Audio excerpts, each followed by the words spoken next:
Welcome to Surrender School. The Gifts of Imperfection. Session 9. Okay, you guys. This is our last session together.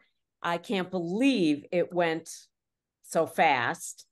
I've really enjoyed taking a deep dive in this book with you guys. It was really fun and sometimes a kick in the pants. So we're doing the last two guideposts today, 9 and 10, and then I'm going to make one little final comment about her final thoughts section. So, all right. Cultivating meaningful work. Letting go of self-doubt and supposed to. Wow. Okay. So the first thing I want to talk about is on the very first page, mid-page 111 in the old version and the bottom of page 141 in the new version, where she says, early in this research, it was clear to me that living a wholehearted life included engaging in what many people I interviewed called meaningful work. Others spoke of having a calling, and some simply described a feeling of tremendous sense of accomplishment and purpose from their work. Meaningful work to me is what I'm doing right now. It's what I'm doing right now. It's the time that I get to spend with you guys. But meaningful work doesn't have to relate to program. It can be anything. It can be your job. It can be raising your family. It doesn't have to do with program. But for me, quite a bit of it has to do with program. But I think her point there is finding something that gives us meaning. And the big book talks about that. Our feeling of uselessness will disappear. Okay, then the next thing I want to talk about is page 112, about a third of the way down, or page 142, 2/3 of the way down. She says, we all have gifts and talents. When we cultivate those gifts and share them with the world, we create a sense of meaning and purpose in our lives. And this is kind of where I want to talk about the strengths test results that I talked to you guys about. How do we give ourselves most meaningfully in the world? I try to use my top 5 strengths every day in all of my work. And I'm retired, by the way. So all of my work has to do primarily with program work and then, just the basic work of everyday life. At the end of today's session, I would love to hear some of your shares on your test results. But for me, it's really interesting. I used to fight some of my more, I don't know if I used to make my gifts into a curse. So for example, one of my gifts is curiosity. And I try and use that in the work that I do. Like, that's why I like taking these deep dives into these books that we study together, because it really feeds my curiosity and thinking about things and putting things together in new ways. It really feeds that. It used to be that my curiosity was a liability when I worked program before. But now that I'm seeing it as an asset and I'm using it that way for myself, it brings a lot of meaning to my life to do that. So it'll be interesting to hear what you guys have to say, if any of you actually took that strengths test, to see what you got on it. Next, I want to talk about the next italicized, what did she say? It was the connections, the guideposts. Squandering our gifts brings distress to our lives. When we don't use our talents to cultivate meaningful work, we struggle.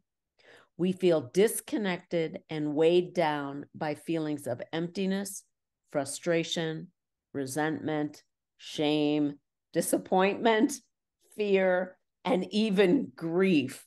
I mean, it's all the character defects, right? When we don't allow ourselves to express ourselves authentically in our lives, in our program, all of it, we wind up with character defects. I'm on page bottom of 142 in the old and mid 112 in the new. Okay. So I'm sorry, I just got distracted. Okay. So this really is how I felt about my life before program. It was just one giant resentment after another. I felt I felt put upon by things. And when you turn that around and you bring your authentic self to whatever it is you're doing, there's no need to be resentful or what's the word I would use? Pushed down, suppressed, whatever. I can't think of the right word. But when you bring that stuff, when you bring your gifts to whatever you're doing in an authentic way, there's no need for resentment. The next one is further down where it says most of us who are searching for spiritual connection. It's the top of 143 for the new edition. Most of us who are searching for spiritual connection spend too much time looking up at the sky and wondering why God lives so far away. God lives within us, not above us. Sharing our gifts and talents with the world is the most powerful source of connection with God. I absolutely love that notion. You know, sponsorship, I'm sorry, at least I'm discombobulated today. Okay, at least I know it was true for me. You know, I'm sorry. All right, I'll try this again. Okay, sharing our gifts and talents with the world is the most powerful source of connection with God. And that is absolutely true for me. Through sponsorship and service, I get a very powerful connection with my higher power. I feel so much more connected to my spiritual world when I am sharing my gifts, such as they are. I feel much more connected. And that has been one of the biggest payoffs for me in my recovery this time around, is that kind of connection. I used to think it was more belly button connection, but that's not how it's worked for me. The connection with my higher power has really been around what I do in sponsoring and what I do in the service that I do through Surrender School. Those are the biggest higher power connections for me.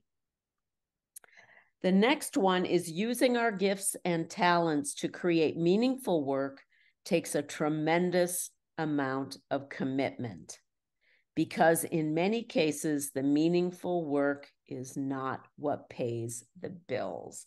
I really, that old saying about follow your bliss and the money will come and all that stuff. I got all wrapped up in that stuff for a while. And when I realized that those two things didn't have to be connected for me, it freed me up tremendously. I kept working the job that paid the bills, but then I did the meaningful work that fed my soul.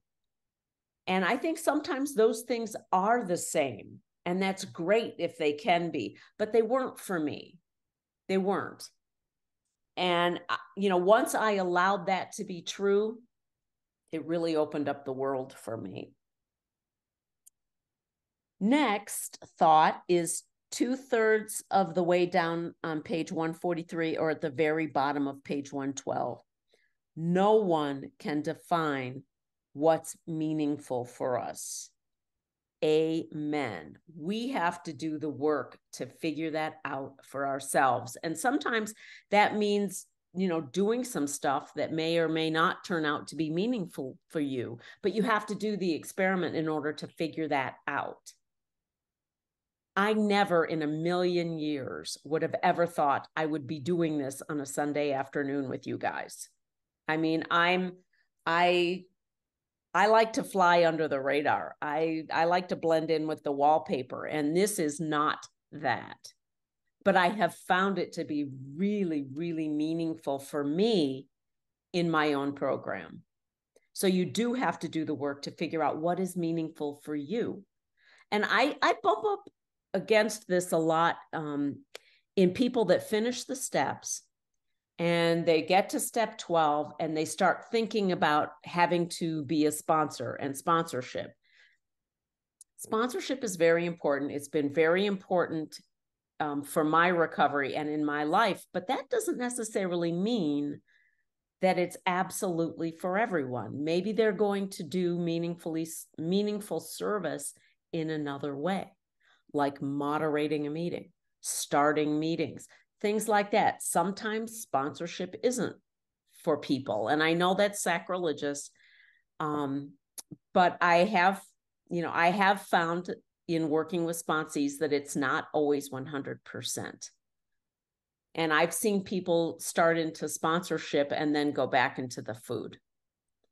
And so I think it's really important that we find what is meaningful for us, what service it is that is going to nourish and sustain us in our program. Next thing I want to talk about. It is about a third of the way down on page 113 in the old book, and it's at the top of page 144 in the new edition. I love this. Self-doubt undermines the process of finding our gifts and sharing them with the world. I'm going to say that again. Self-doubt undermines the process of finding our gifts and sharing them with the world. That is a very powerful statement. And I know that's true with me. I mean, that was the whole purpose of flying under the radar or blending in with the wallpaper, because it was self-doubt. Moreover, if developing and sharing our gifts is how we honor spirit and connect with God, self-doubt is letting our fear undermine our faith. That is an incredible statement. The gremlins got lots of mileage out of supposed to, the battle cry of fitting in, perfectionism, people pleasing, and proving ourselves. So the mixture of self-doubt and fitting in is a pretty big death knell for finding meaningful and purposeful work, whatever that work happens to be. I know that self-doubt has been a huge obstacle for me. And I also know that self-doubt is a big reason why people won't or don't want to try to sponsor others. And I think it's because they may have the wrong notion about sponsorship, which is that you're supposed to have all the answers and you're supposed to be, have all your crap together and all of that. And that is not what sponsorship is. It's a relationship of equals guiding each other on the way through the steps. It's really not about someone who has all their crap together. How boring and unrealistic is that? Having all your crap together before you can sponsor. You would never sponsor if that was the case, that you actually had to have all your stuff together, all your poop in a group, as they say. I would never have done it.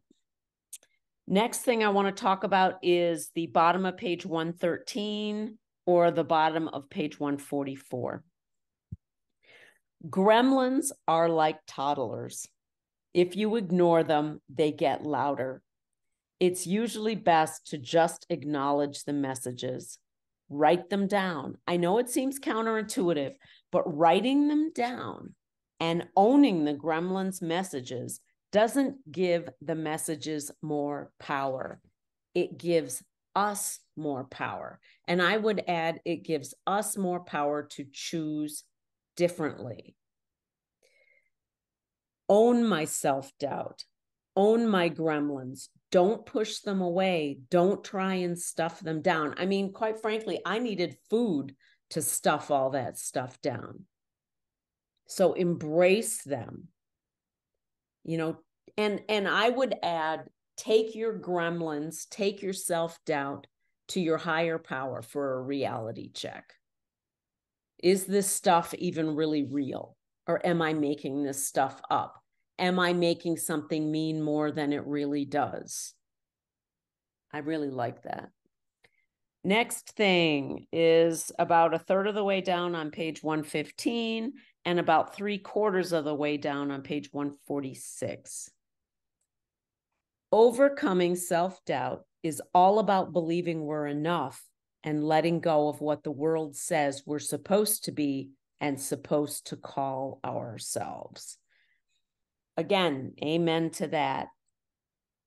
The whole thing about believing that you are enough in order to overcome self-doubt, I think program helps us one little step at a time, one little action at a time to help us feel like we're enough as a way to let go of self-doubt. The only way I got over self-doubt about my ability to recover is 1 hour at a time when I was abstinent, one meeting that I went to that I didn't feel like going to, one little act at a time made me overcome that self-doubt.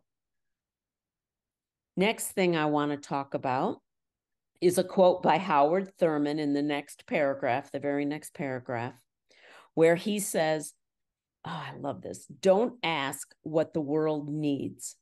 Ask what makes you come alive and go do it. Because what the world needs is people who have come alive. So the question is, what lights you up? And you may not even know until you start doing it. Believe me, I would not have thought doing this right now would light me up. Public speaking that has never been my forte. And most importantly, when I look at this through a program lens, the recovery world really needs people who have come alive. The recovery world, particularly the food recovery world, needs people who have come alive, who have blossomed in their recovery, because that's what we need to see when we first get into program. And even more importantly for me, it was what I needed to see when I came back into program after being out and in relapse for a while. I needed to actually see people who were in recovery and alive and really, really gaining sustenance from their recovery. So I really like that quote. You should stick that quote on an index card and tape it up on your bathroom mirror. Okay, so the next thing I want to talk about is in the get going section. So that's the bottom of page 147 or toward the top in page 116. Make a list of the work that inspires you. Don't be practical. Don't think about making a living. Think about doing something you love. There's nothing that says you have to quit your day job to cultivate meaningful work. There's also nothing that says your day job isn't meaningful work. Maybe you've just never thought of it that way. What's your ideal slash? It's that slash term comes from where, she was talking with someone. I recently met a woman at a social media conference who is an accountant / jeweler. That's how she introduced herself. So what is your ideal slash? What do you want to be when you grow up? What brings meaning to you? I think that's a great exercise to do because they're really good questions right there. I always thought it was an either or, like the slash was really an either or. Making money, so work that made me money or meaningful work. I couldn't have or do both. And I think we can. And that's what she's saying here, is that we can do that. Okay, next we're going to do guidepost 10, cultivating laughter, song, and dance. Letting go of being cool and always in control. I really liked this. All right. First thing I want to point out in this chapter is about halfway down on page 118 in the old version, or on the bottom of page 150 in the new version. Laughter, song, and dance create emotional and spiritual connection. They remind us of the one thing that truly matters when we are searching for comfort, celebration, inspiration, or healing. We are not alone. And program does that for me big time. Laughing in program, to me, is such a connecting and healing activity. There is something about a bunch of addicts coming together and laughing together. That is an incredibly bonding experience to me. I know human beings typically bond over negativity, over gossip, over talking about everything that's wrong. But one of the most beautiful bonding ways, connecting activities that I can do, is hanging out with some recovery people and laughing our butts off at our own silliness, at our own refusal to recover, at our own blindness of our own character defects and stuff. There is just something so healing about that, because we are all in this together. And I'm not the only idiot who can't see stuff. I got all you people. So it's wonderful. Next, I want to talk about top of page 151, or about 2/3 of the way down in the old version on page 118. Laughter is a spiritual form of communing without words. We can say to one another, I'm with you. I get it.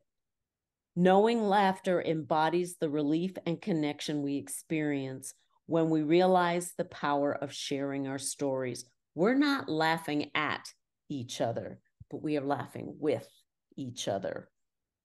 Laughter is a bubbly, effervescent form of holiness. I see laughter. I see knowing laughter all the time in the meetings. And laughter as a form of holiness, that is a beautiful sentiment. And I think it's because of what I said before, is laughter connects us. Laughter bonds us in a really positive way that gossip never will, or complaining never will. Next, I want to talk towards the top of page 119 in the old version, or the bottom of page 151 in the new version. But the one thing that is universal about song is its ability to move us emotionally, sometimes in ways we don't even think about. For example, I was recently watching the director's cut of a movie. It showed a very dramatic scene from the film with music and then without music. I couldn't believe the difference. The first time I watched the film, I didn't even notice that music was playing. I was just on the edge of my seat, waiting and hoping that things would turn out the way I wanted them to. When I watched it without music, the scene was flat. There wasn't the same level of anticipation. Without music, it felt factual, not emotional. Whether it's a hymn at church, the national anthem, a college fight song, a song on the radio, or the carefully scored soundtrack to a movie, music reaches out and offers us connection. I have different playlists in my phone for my mood. If I need support, if I need like a feeling of I can do this, I can get through this, there are songs I have in my playlist that help me do that. And I will go to them again and again and again because it really energizes me. Particularly if I feel deflated or depressed or despairing, music can move me and energize me and get me moving again when I'm stuck. So I really encourage you to come up with some good recovery playlists for yourself. Not super depressive songs, but stuff that'll really charge you up and get you moving. Next, I want to talk about dancing. It's the bottom of page 119 or the bottom of page 152. Laughing hysterically can make us feel a little out of control, and singing out loud can make some of us feel self-conscious. But for many of us, there is no form of self-expression that makes us feel more vulnerable than dancing. It's literally full body vulnerability. I only dance when nobody's looking. But lately, I'm finding myself doing these little jigs of joy at the weirdest moments. I'll be standing around talking to a group of people, and all of a sudden I'll just feel myself do this little jig. And I think it's just the joy that I'm feeling inside of myself that comes out.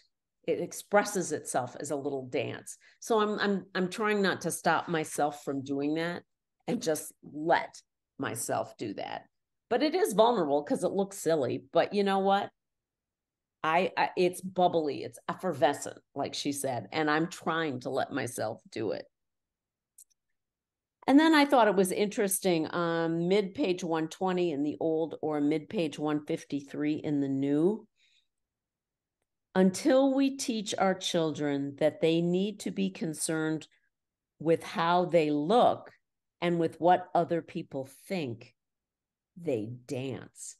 Have you ever seen those videos? I mean, I love the videos on YouTube where you have like some 2-year-old just dancing their heart out to something. Or a lot of times they'll film it when they're in their car seat in the car and there's music playing in the car and the little kids are really going at it.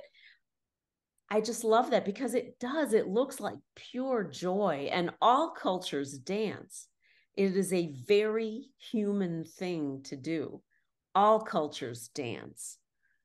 And so I love that. And maybe I should take a lesson from that and stop worrying about looking silly or thinking people are laughing at me, and just go ahead and enjoy myself and dance.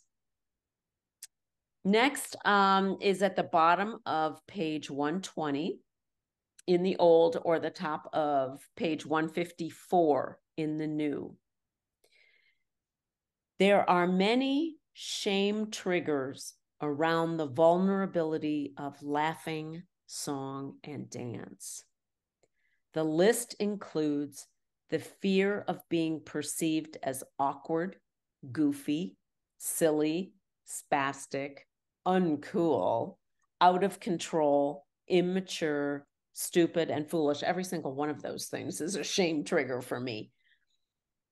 For most of us, this is a pretty scary list. The gremlins are constantly there to make sure that self-expression takes a back seat to self-protection and self-consciousness. I'm going to read that one again. The gremlins are constantly there to make sure that self-expression takes a back seat to self-protection and self-consciousness. I think my biggest gremlin is probably looking silly.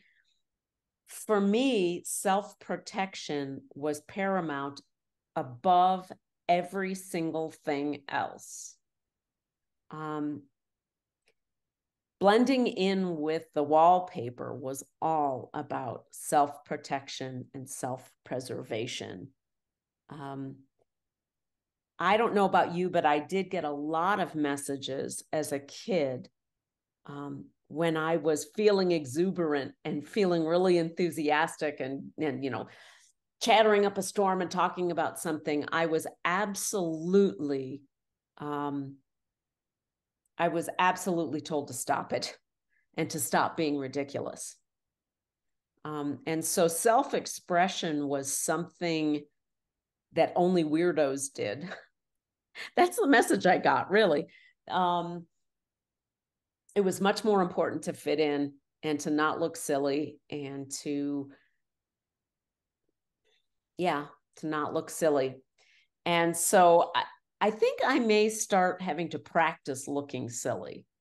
Like maybe just start doing things to look silly so I can take some of the power out of it and experiment with how that feels.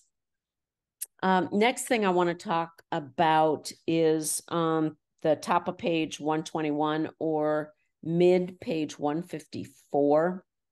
I thought this was really interesting when she separated it out between men and women.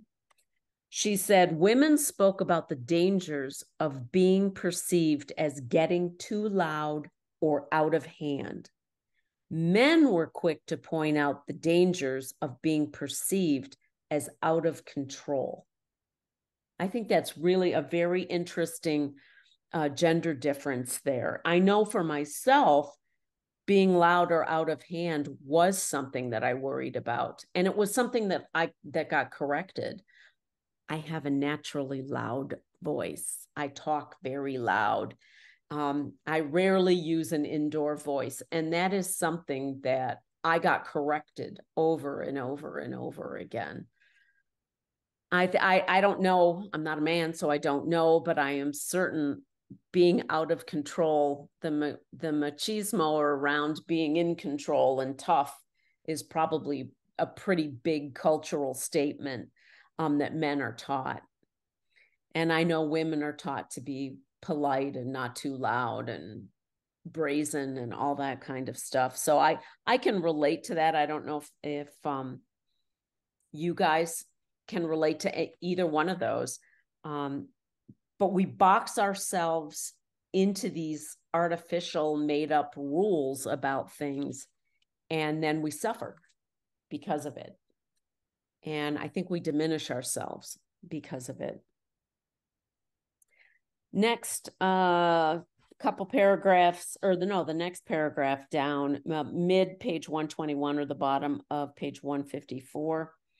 There are many ways in which men and women hustle for worthiness around these issues, but the two that keep us the most quiet and still are hustling to be perceived as cool and in control. Wanting to be perceived as cool isn't about wanting to be the Fonz. It's about minimizing vulnerability in order to reduce the risk of being ridiculed or made fun of.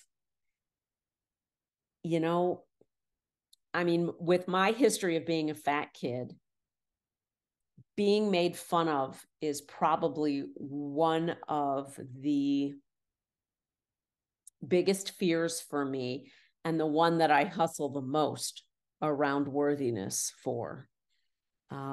It's, you know, I used to, and I think it's because I used to believe what those people who were teasing me or bullying me, I believed that what they said was true. And now I know that it's bullshit, pardon my French. That what people say is about them and not about me at all. It's only a reflection of the person saying it, not me. And I don't have to believe what people say about me.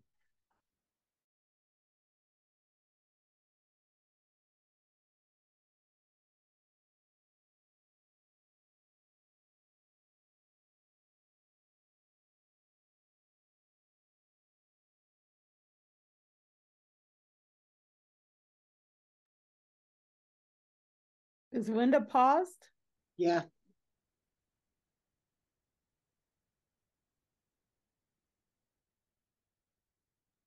She's coming back to us now. Okay, you can start again, Linda. Okay. All right. So I'm gonna start back at top of page 155 and further down on page 121. Being in control isn't always about the desire to manipulate situations, but often it's about the need to manage perception. We want to be able to control what other people think about us so that we can feel good enough. I got to tell you, that statement freaking blew my hair back. That is probably one of the best concise descriptions of my driver to eat. I didn't necessarily want to control other people. I wanted to control their perceptions of me. And that is what drove me into the food, because I wasn't able to do it. But I absolutely love this. I didn't really care what people did. I only cared about what they thought about me. I hate admitting that to you guys, but it's really the truth. It is the honest to God truth. And the fact that I couldn't manipulate everybody's perceptions about me drove me into the food a lot. The next thing I want to talk about is on mid-page 157 in the new version and mid-page 123 in the old version. Betrayal. Betrayal is an important word with this guidepost. When we value being cool and in control over granting ourselves the freedom to unleash the passionate, goofy, heartfelt, and soulful expressions of who we are, we betray ourselves. How often did you eat to make yourself feel better about that betrayal? I ate a lot to make myself feel better about that betrayal. When we consistently betray ourselves, we can expect to do the same to the people we love. Now that's a painful thing. That's a painful thing to even cop to. When we don't give ourselves permission to be free, we rarely tolerate that freedom in others. I can't even.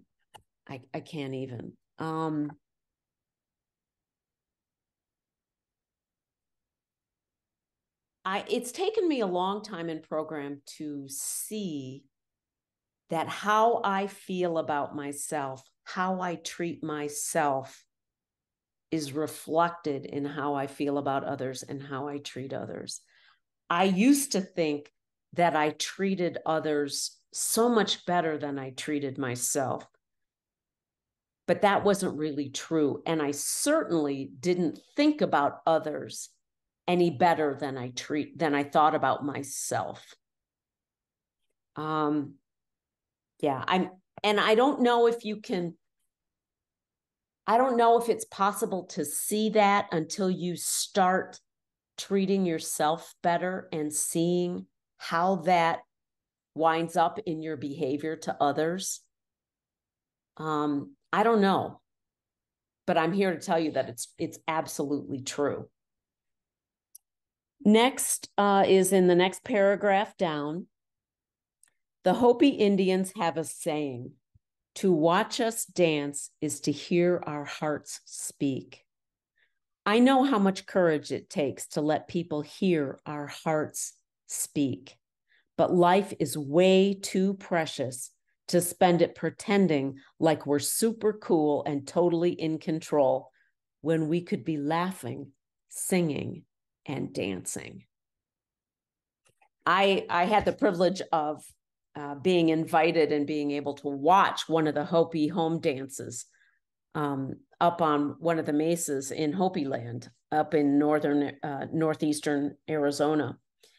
And I got to tell you, they are something to behold. They are very beautiful to watch and so meaningful.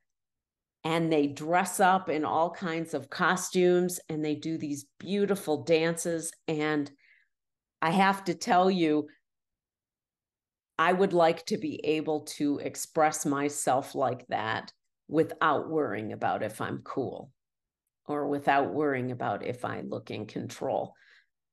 The freedom with which they dance is beautiful, and I want that freedom for myself. I'm working on it.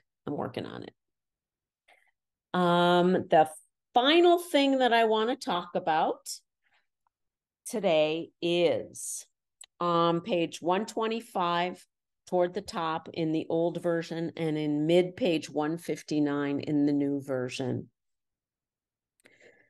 The truth is that meaningful change is a process. It can be uncomfortable and is often risky, especially when we're talking about embracing our imperfections, cultivating authenticity, and looking the world in the eye and saying, I am enough. However afraid we are of change, the question that we must ultimately answer is this: what's the greater risk? Letting go of what people think, or letting go of how I feel, what I believe, and who I am? And I apply that to program 100%. Being myself in program, working the steps the way they work for me, doing my abstinence and my food plan the way they work for me, not necessarily the way everybody else is doing it, but the way that works for me. And the risk of not doing that was 20 plus years in relapse. That's what the risk was for that. And I really encourage you to take the risk of working program in a way that works for you, and never mind what everybody else says. Never mind what people say is the one true right way to do whatever. Work it the way that it works for you. Otherwise, you are risking your life. That's all I've got, you guys. This was a fantastic book. It was so much more than I thought it was going to be. So I'm really grateful that you did this with me. See you at our next workshop.